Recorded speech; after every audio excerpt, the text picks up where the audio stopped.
What is up, everybody? Tuberverse TV here today. And do my eyes deceive me? We are seeing gaming outlets actually criticize PlayStation's biggest exclusive of this year. Now, this game has sold 2.5 million copies in 24 hours. So it's one of the fastest selling PlayStation Studios games over a single day period. But people who are buying this game is getting a buggy mess. This gaming outlet GameRank says Marvel Spider-Man 2 is the buggiest 2023 game with Metacritic's universal acclaim. So yeah, these gaming media are actually having the balls, the cojones, to call out PlayStation, which is just fascinating how it's just now happening now, because before there was 130 different critics. Nobody criticized this thing for the bugs. But now people are coming out saying, hey, this game is buggy. And just to touch on that note that this game is a fast-selling game, this is no different than that Pokemon Scarlet and Violet game that released, what was it, last year? I think that released last year, where the game sold extremely well, but the game was extremely buggy. It's no different. It's like, with Game Freak, they don't have to improve anything, they can do the bare minimum. Their games could be super glitchy, their fans will still buy it because it's a new entry in the Pokemon series. Same with the Spider-Man game. This game sold extremely well, but it's extremely buggy, and then their fans will buy it. Because we live in a new gaming industry where we can release buggy, half-finished games that probably should be in the oven and development for 3 to 6 months more, but nope, just release it because we can sell them for $70. They'll pay $70 and we'll patch it later. We'll give them promise we'll patch it later.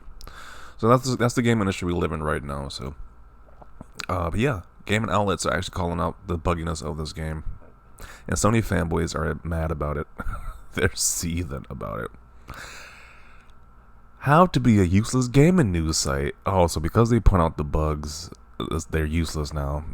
Shouldn't you as a consumer want to know if a game is buggy or not, full of bugs? But apparently, if you point out bugs in a big PlayStation exclusive, you're considered a useless gaming site now. Interesting.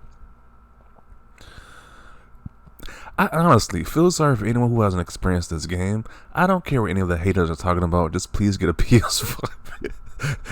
They're begging you to get a PS5. Please. Ignore the criticism. Just buy a PS5 and play this game. Like, if you played 2018 and Miles Morales, like, is that big of a difference? Like, really? There's leaps and bounds different than the previous entries. The game suffers from a lot of glitches and bugs, but also crashes. They need to patch and fix this. Okay. Then we had an actual gaming website who actually gave this review score a 7 out of 10, I believe. They dinged it because of the bugs, which a lot of these other review sites should have done as well too, because a perfect score for a game that's people paying full price for that's buggy. How is that possible? Like, really?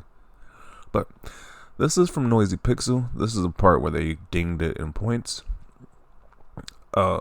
Technical hiccups and performance issues. I've been holding off on this subject, but now is a good time as any to delve into it. My experience with Marvel Spider-Man 2 was at times a bug-filled mess.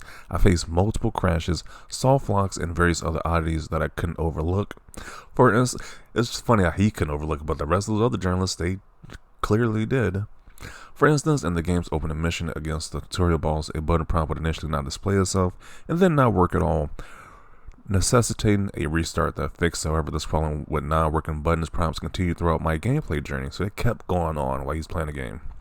But yet again, it's only Xbox guys finding issues.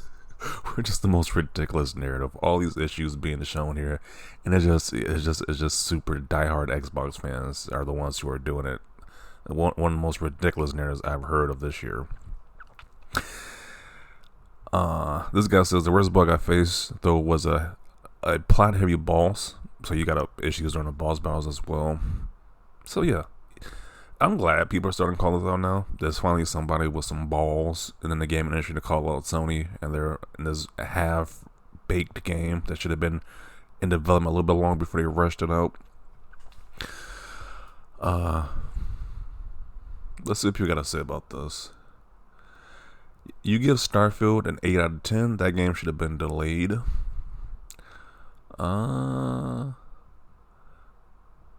gave Jedi Survivor a 9.5 out of 10 when the game was buggy as hell during launch and even managed to reach 50 frames per second most of the time in performance mode. Sensational journalist. This whole thing is about Spider-Man, so how dare you criticize Spider-Man by giving it a 7 out of 10? Even Survivor gave it a better review, and this game, the same people who gave Star Wars Jedi Survivor 9, even though it was broken at launch, the inconsistencies ain't added up. Thank you for your honest review. Which a lot of these guys need to be thanked for, because like most people won't call it the bugs in this game. They're just ignored. They'll take the bird box challenges, ignore the bugs in this game, but say it's perfect. 10 out of 10. Spend your 70 plus tax on this game.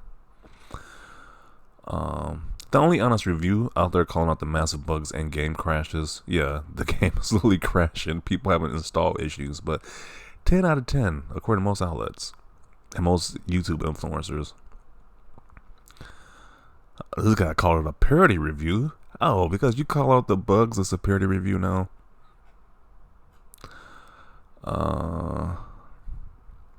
Hope it was worth you losing your credibility. The fact you gave Starfield an 8 out of 10, what does that literally have to do with Spider-Man?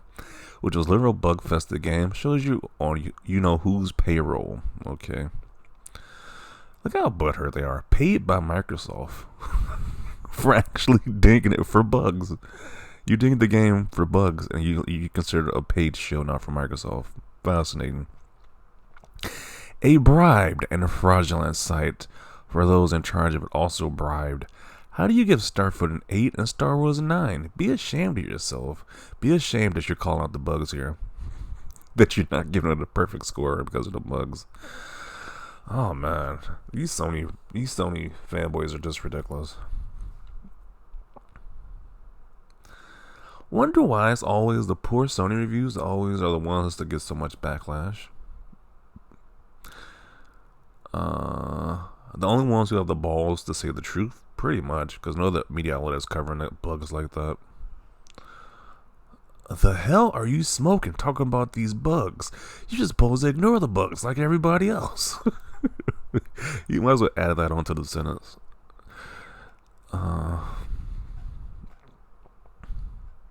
Ponies are lying in the comments. Your game of the year is dog crap. I wouldn't go that far to say the game is terrible. The game is probably fun. Like I'm pretty sure that Pokemon Scarlet game is probably fun for people who enjoy that game. But when you just ignore the bugs and just give the game a 10 out of 10, that's super disingenuous. Like I think this whole gaming review structure just need to be completely just rebooted and reworked at this point, because this is ridiculous, because these sites are terrified of Sony of being blacklisted, so they will not score these PlayStation games properly. So, and it's pretty obvious at this point with the way these companies are moving. So let's see. The bravest reviewers this weekend. Great review. You guys are the heroes of gaming. Yeah, because they actually do what journalists are supposed to do and call out the issues with these games. Which, journalists are not supposed to be beloved people here, people. Journalists are supposed to be asking these hard-hitting questions, supposed to be doing the most for consumers, making sure you don't spend money on games that's not finished properly. But, you know, in this new age of gaming journalists, they don't care. They just want to get those free copies of Spider-Bug 2. Someone wanted to be different, special, and unique. That's hilarious. It almost took 130 reviews for an outlet to come and say this game is buggy. Crazy, right? All those different reviewers, and they're just now saying the game is buggy. Didn't they do the same thing with Cyberpunk 2077? They did the same thing with that game too. Like at first, it was 10 out of 10 scores, and people kept saying it was a massive backlash and this game was buggy. That's when they all just felt like dominoes and said the game was buggy. Like, it's just a total joke at this point. But yeah, I'm concluded right here. It's great that people are actually calling us out now. Because at first, it was just the narrative that just Xbox fans were just butthurt that PlayStation got a game. When most Xbox fans have a PS5, so if they really want to play the game, they can play the game. But why would you spend $70 on a game that's buggy? I'm not going to reward Insomniac for releasing a buggy, half-finished game, half-baked game. That's what the same reason I about a Pokemon game, because that game was buggy, and I'll look like a fool buying a game for full price if it's a buggy mess. Remember when there was a Nintendo seal of quality when these games were thoroughly tested before they got released? They don't do that anymore. They don't care about doing it anymore. These Sony fanboys would just go along with it because they're so stupid. Be like, hey, we don't care if the game is buggy. If we're seeing characters decapitated, characters going through the objects, we don't care. It's not that big of a deal, right? Just give me more Spider-Man or more PlayStation games. When it's like you're paying for buggy games on release that they're gonna patch later, when you're probably done, you're probably way done with the game already. So I don't know, just my thoughts. I'm glad some reviewers got some balls to call out Sony and these games they're releasing, but hopefully we see if the trend that this continues, or they're just gonna be quiet about these bugs. Who knows? Only time will tell. But I'm gonna include it right here. Definitely want to see your thoughts down below. Leave a like this video. And as always, thanks for watching, and peace.